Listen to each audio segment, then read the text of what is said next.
పూజ అంటే దేవుడి అనుగ్రహం పొందే సులువైన పద్ధతి.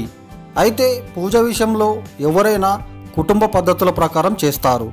అయితే సాధారణంగా కొన్ని పద్ధతులైతే తప్పకుండా చేయాలి. ఇంకా పాటించాల్సిన విషయాలు ఏమిటంటే, పూజ చేసిన తర్వాత మనం చేయవలసిన పనులేంటో తెలుసుకోవడం. మనం సాధారణంగా పూజ చేసిన తర్వాత తెలియక చేసే ఈ 2 తప్పులు ఏమిటో ఇప్పుడు చూద్దాం. పూజకి పెట్టిన పువ్వులు మరుసటి రోజు తీసేసి ఆ పువ్వులను కేవలం నదిలో లేదా మంచినీటి ప్రవాహం ఉన్న కాలువలో వెయ్యాలి. అంతేకాని చెత్తబుట్టలో వెయ్యరాదు. అది మహాపాపం. ఎందుకంటే దేవుడికి పెట్టిన పువ్వులు చాలా పవిత్రమైనవి. అందుకే వాటిని నీళ్ళల్లో నిమజ్జన చేయాలి. కేవలం పువ్వులే కాకుండా దేవుడికి పెట్టే వత్తులు మరి ఇంకేదైనా సరే దేవుడికి నిమజ్జన చేయాలి.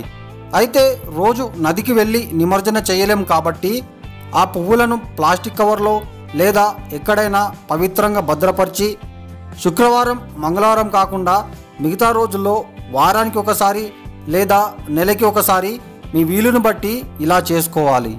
పూజ చేసి హారతి ఇచ్చిన తర్వాత సాధారణంగా పూజ చేసి నైవేద్యం పెట్టాక హారతి ఇస్తాము.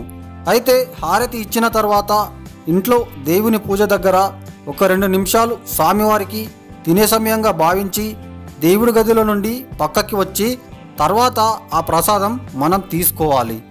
ఇలాగ చేస్తే దేవుడి అనుగ్రహం త్వరగా దక్కుతుంది. అలాగే కుటుంబం సుఖ సంతోషాలతో ఉంటుంది. Okay friends, thanks for watching. Friends, ఈ వీడియో మీకు నచ్చితే లైక్ చేయండి లేదా షేర్ చేయండి. అలాగే మరిన్ని అప్డేట్స్ కోసం మా ఛానల్ని సబ్స్క్రైబ్ చేయండి.